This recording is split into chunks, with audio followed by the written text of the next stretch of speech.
Welcome back to the Maximum Lawyer Podcast. I'm Jim Hacking. And I'm Tyson Mutrix. What's up, Jimmy? 6 for 6. We haven't recorded 6 episodes of the podcast in one day in a very long time, but I'm excited.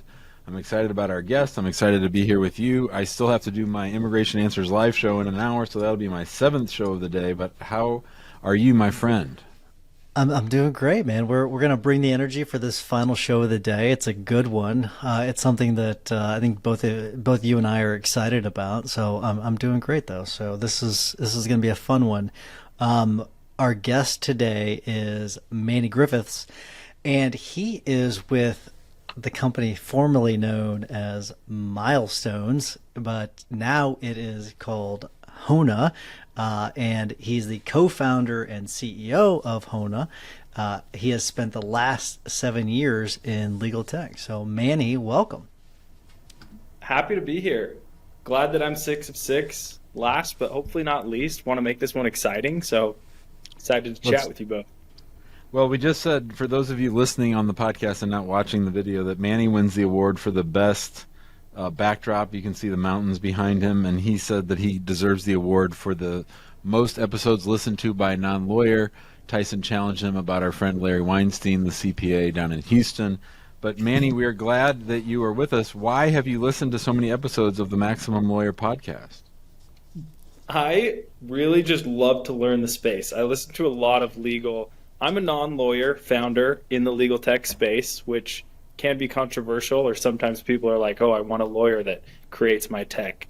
And so I want to know as much about the space as I possibly can. So I'm always listening to this and numerous other legal podcasts. All right, Manny. Tell us about it, because the reason why we wanted to have you come on was a couple of reasons. One, you changed the name Milestones to Hona, which to be honest with you, I loved the name Milestones. I thought that was a great name for what you all do.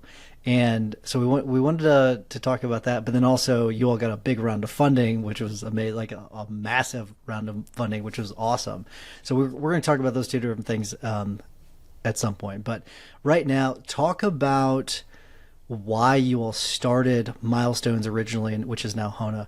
Why did you all start that? And tell people a little bit about what it does as well. But why did you all originally decide to start Milestones? Yeah. So the reason that we started it was because it was really twofold. One, I had experience in the legal tech space, and I worked for a case management software company, and my clients asked me for a Domino's pizza tracker for their cases, like over and over. So I had this in the back of my head, like that's a really good idea, or something with that, something that helped out the client experience. But the biggest reason was my wife was in a car accident in Provo, Utah, just down the street from here, actually. And so we went through the process of this personal injury case, and there was gaps of like 7 months, 5 months, 8 months where like we didn't hear from our attorney. And I was like, oh my gosh, like there needs to be some more transparency. And I'm not accusing any personal injury firm of that, but we were like, I want to learn about what's happening. What is my lawyer doing? What is a demand letter? What does this even mean? So that was the big event that said, okay, I'm going to go build this software to really help the client experience from law firms.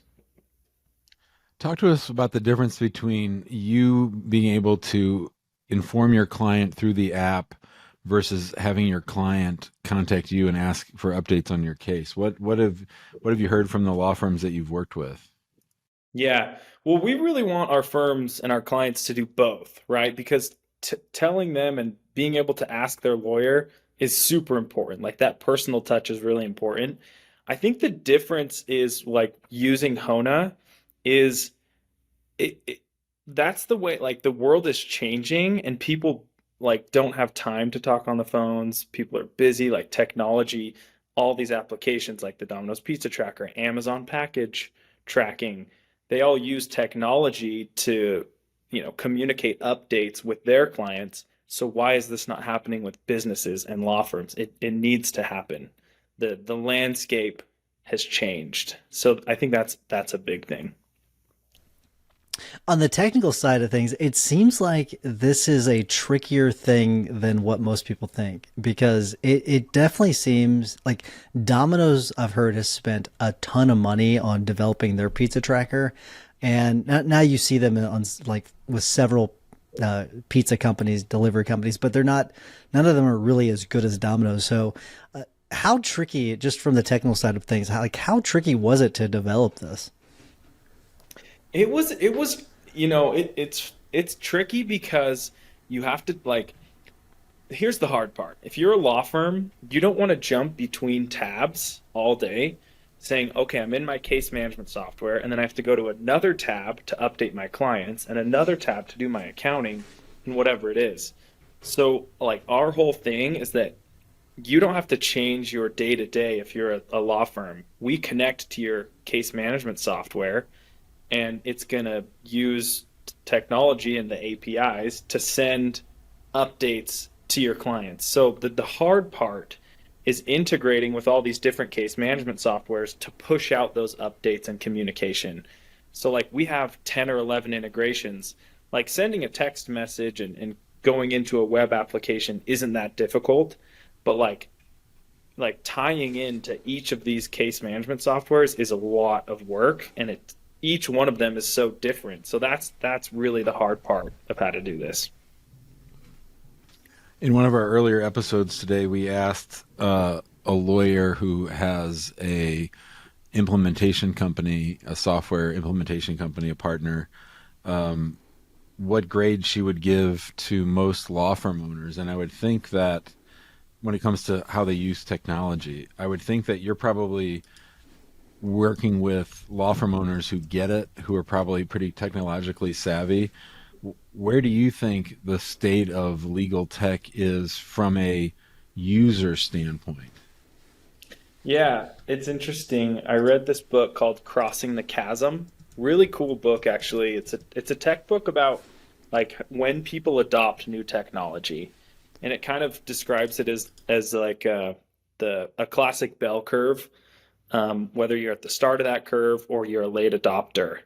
And what classifies someone to getting to that mass adoption or that 80% adoption? I think we're really at the early end of the bell curve. This is like 10 or 20% it's really early adoption.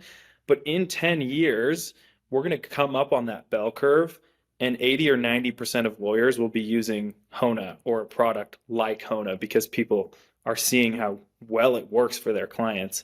So we're on that early end of the bell curve, and there will be mass adoption.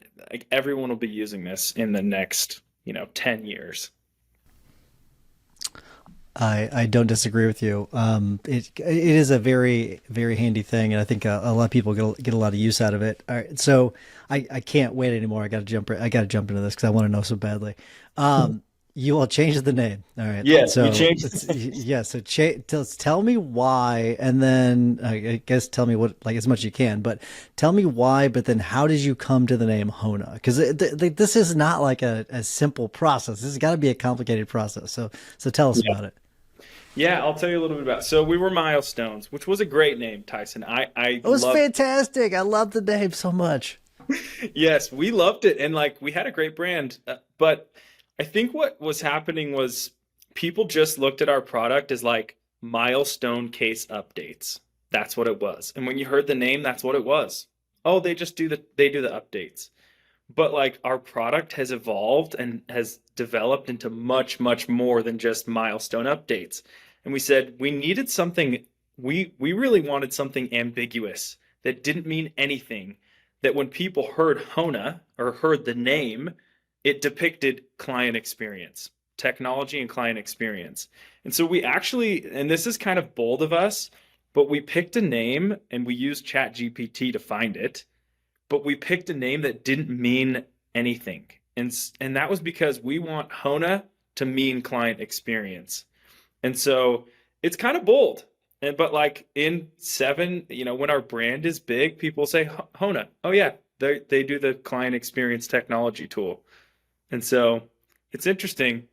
A couple of things with this. We wanted something short, one syllable, something that we could find the .com for, because that's nearly impossible these days.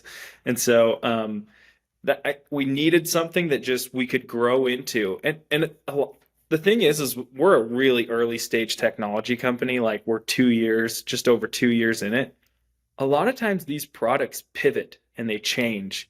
You've probably used software tools that are, were something else a long time ago, but they started out as something else. So we wanted to be able to grow into a name and a brand that was really, broad. So how are you going to do that? How are you going to go beyond what Milestones was and was perceived as to where you want to be? Like, what's the 3-year outlook and maybe the 10-year outlook? Yeah. So I think that, like, our real vision for like what we do in our product is like a bridge between like a CRM or the law firm and the client.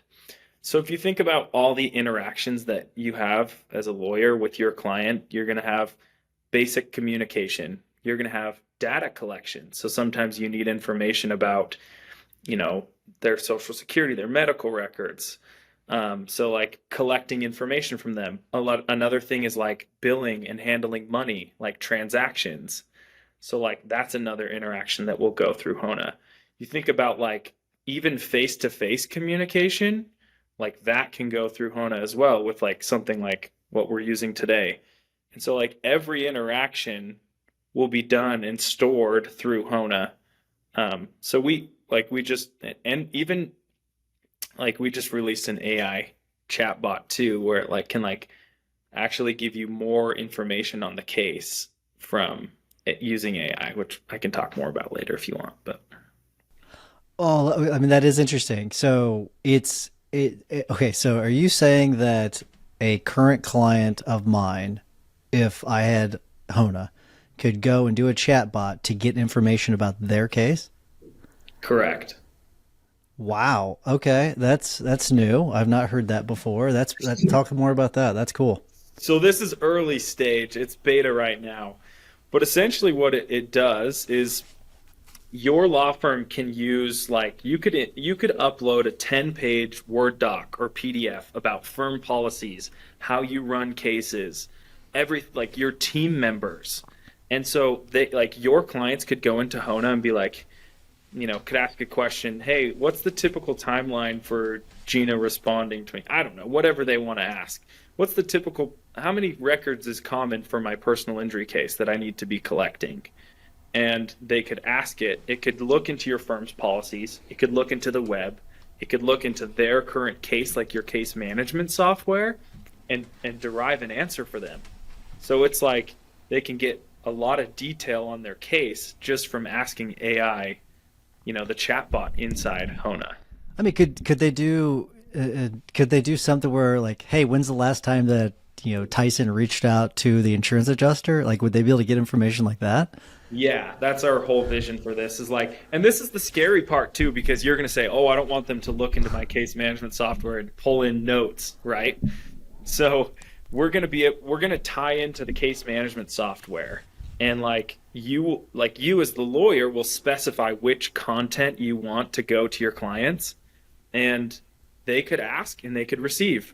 So they'll be able to ask questions about their case that you've given them permission, and it'll answer that directly inside Hona. Wow. You're listening to the Maximum Lawyer Podcast. Our guest today, Manny Griffiths. He's the CEO and one of the founders of Hona, formerly known as Milestones. Manny, talk to us about the growth of your company. We have a lot of law firms in our guild and in the big group that have grown sort of quickly. What have been sort of the things that you've learned since founding Milestones that sort of, when it comes to growth and dealing with the complexities that come along with growth, what advice do you have for our members? Yeah. Yeah, I'll maybe talk about kind of where we started in our growth, and then maybe share some things that I've learned. So we really kicked off the product in February of last year, so 2022. And we started off with just 3 co-founders, and we'll be at 23 people starting next week. So that a 20-person influx of employees, and I won't talk about revenue numbers, but we've had exponential growth.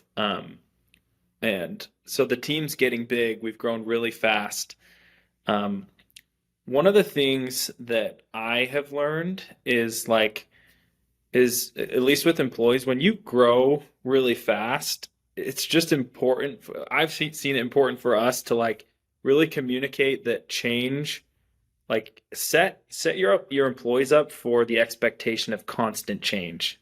That things, because as you grow at certain stages, like a 10 employee SaaS company or law firm is much different than a 20-person law firm. So we have to change policies and procedures every day. And so that's been the biggest thing is hey, you're at a startup. This is small. We're growing fast. Things change. It's X, Y, and Z to change all the time. And that having that expectation that things are going to change is way better when you implement new processes that have to come as you grow. Um, but yeah, I think that might be kind of an interesting tidbit. Yeah, that's a really good point. I wonder how much of what you all doing, both in the actual management of the firm, and then also just the creation of the softwares and all that. How much of it are you utilizing things like AI? You mentioned the chatbot, but I wonder how else you're using it because I've been thinking about this a lot when it comes to software companies where because I know you can go on as like a normal user like me and Jim, we don't know a whole lot when it comes to creating code, but I know you can create like generic code on things like ChatGPT. But how much of what you all do is guided by things like AI right now? A lot. You'd be shocked. Our developers use it all the time because ChatGPT can write and correct code. So you can code much faster if you use it efficiently. You can ask, "Hey, I'm building a feature that is about appointment reminders. Give me a baseline framework." You have to know, in your head, but our developers use it to help them write code. So that's a huge part. Implementation's a huge part for something like us because our tool is educating lawyers' clients on steps of the case. So, say a basic personal injury case, there's 6 or 7 basic phases. Now, in our app, it's customizable, and the law firm's going to write information about what happens in the treatment phase. So, we'll use AI LLMs to say, can you help me write the process of going through treatment in a personal injury case? And what it comes up with will actually go into our law firm's app, as simple instructions. This is what's happening in your case at this time. So we use it for that all the time. And then I think the third biggest thing is marketing. It's it's a competitive landscape in software. And so we are trying to get our website ranking really high. So we use it for blog posts. It helps us write blog posts. It helps us come up with catchphrases and content for our users to see. And I was using it all this morning coming up with our ads for LinkedIn and Facebook. ChatGPT helped us come up with our ads. So it's huge in what we do. It's constant usage every day.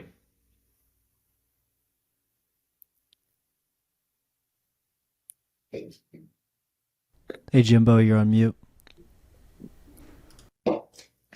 Sorry about that. Are you worried at all, Manny, about adoption? So many of the lawyers that we deal with are just, I mean, talking about AI just scares the crap out of them. And they, from a technological standpoint, there's certainly a subset that are at the, tip of the spear, but there's so many that are just so slow to adopt. Yeah, I mean, I would be worried about it if demand was low for our product. But it just doesn't seem to be low. And so I think, we'll hit points where it'll be different, but we have 50, 60, 70 people come on our website asking us for a demo that we don't outreach to them per month. And so, when you have all these people coming to you asking for a demo to see your product, you're like, wow, people like this. I think when that slows down, yeah, and maybe it will. You just don't know the future, but seems like people are really starting to use it, especially lawyers. I mean, speaking about the future, like we didn't see, at least I didn't see AI coming. I mean, it's weird. It's like we were working on something internally when it comes to AI. We didn't see Chat GPT coming. It actually kind of pissed me off because it allowed other firms to sort of catch up a little bit. And so, is there anything else that's on the horizon that like us lawyers wouldn't normally think of that you tech people know about that we don't necessarily know about? 'Cause my guess is you probably had an idea that Chat GPT was coming, but we didn't. So, is there anything else on the horizon that we should be keeping an eye out for? Yeah, and I actually have a little bit of an insider scoop, I'll say. Not that I'm, but so we went through this program, Y Combinator, which if you're in the tech world, you know, Y Combinator is called an accelerator. They invest into your small startup and help you grow and get mass adoption. And it's really well known, started by Paul Graham. Anyway, we went through this program, Y Combinator, and now we're in this ecosystem of Y Combinator companies, and a lot of them will ask for advice. Like the ones that are going through the program right now will reach out and say, "Hey, Hona, you guys are doing well. Tell me about the legal tech space." So I've had 3 or 4 companies come to me in the past probably month or two with their AI legal tech startups asking me questions about the market.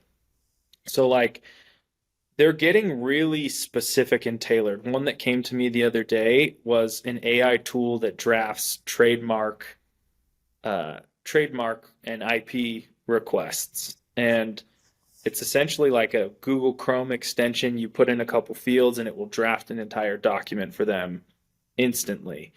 And so like that's a really niche use case, but there's probably a dozen of those going on right now. People are creating companies to do certain aspects with AI. So I think that what you'll see is a lot of companies will create really niche use cases, like these demand letter generation companies right now. You know, you see them popping up everywhere. There's going to be a lot of things like that, niche use cases with AI. I hope everybody's listening.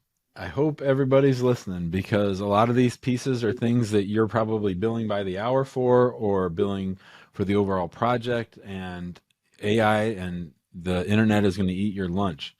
Where do you think, Manny, where do you think the practice of law is headed with all these technological advances? What's going to be the role of lawyers with technology, say 5 or 10 years from now?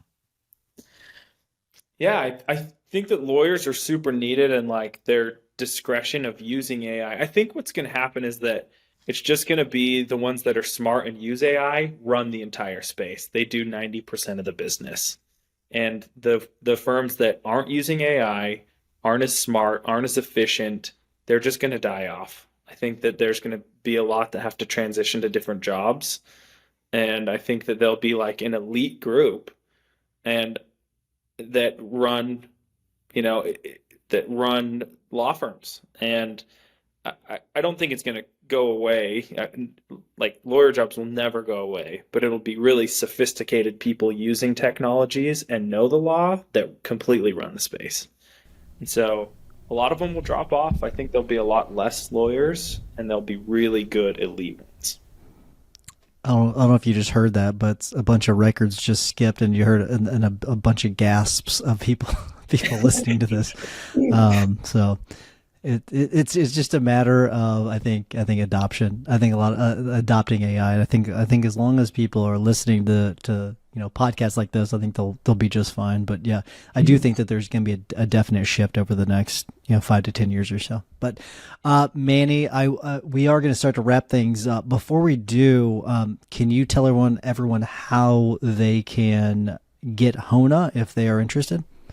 Sure. The best way, honestly, is just to go onto our website, Hona.com, and submit a request, and we'll contact you instantly, and we can chat about it. Would love to chat with you. Fantastic. All right. Before we get to our tips and hacks of the week, I want to remind everyone to join us in the big Facebook group. Just go to Facebook, search Maximum Lawyer, and you'll find us. If you want to join us in the guild, go to maxlawguild.com. Just amazing members in the guild sharing wonderful insights. And if you want to join us at one of the quarterly masterminds, the next one is going to be in Miami. But if you want to join us there, go to Max Law Guild or maxlawevents.com. You can get more information. Jimmy, what's your hack of the week? My hack of the week is a question, and that is, are you responding to the comments that you receive? Are you responding on social media in a timely manner? If you're not doing it, is somebody at least doing it for you?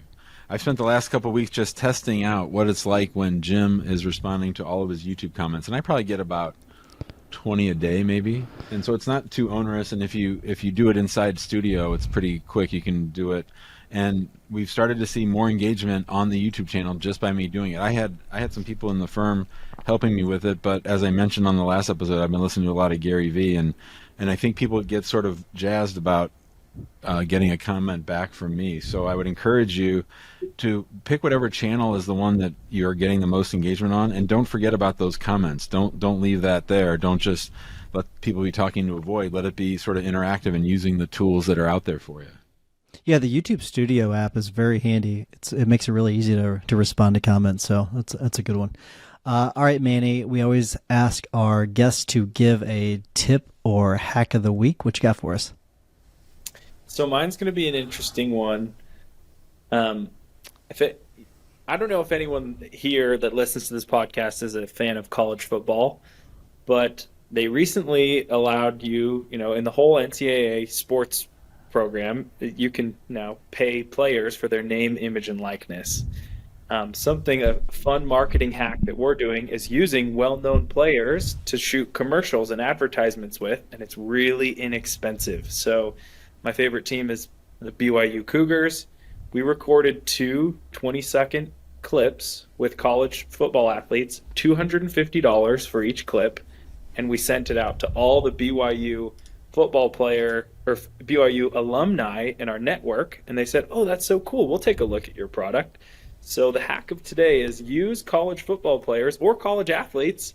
They make money, which is really cool. It's not that expensive, and people think it's great. Any super fan of a college is going to think a player doing a small commercial or snippet is really cool. So that's my hack of the day. I love it. I know Mo Lilienthal, I think he's doing some good stuff down in Alabama, and I'm sure there's a lot of lawyers across the country that are using that as a hack as well. So I like that one a lot. For mine is a simple little device that I'm sure many of you have heard of. I'm not sure how many of you use it, but it's the Amazon Smart Plug. So it's a really easy way. For example, for my lighting, if I do this, Alexa, computer lighting off. My lights just went off. I don't know if you'll notice a difference in my lighting, but then Alexa, computer lighting on. Okay. And then it turns right back on, which is pretty nice. So for things like that, I actually use it at home too. We have an air compressor that the hose runs up from our basement into the garage, but the compressor's down in the basement. You have to turn it on every time you want to use it. So I just use it for things like that. So there's a lot of cool little uses that you can use around the office as well. We also use it during Christmas for our Christmas tree lighting. It turns on at a certain time and turns off at a certain time. But it's a simple device, and every time there's the Amazon Prime Days, every year I always usually buy a few more. So that is my tip of the week. Manny, thank you so much for coming on and sharing information about the purchase. We didn't get into the funding as much, but congrats on that. Congrats on the name change and everything you're doing. It's a really cool product. And so anyone that's interested, make sure you check it out. But thanks so much for coming on, Manny. Thanks for having me.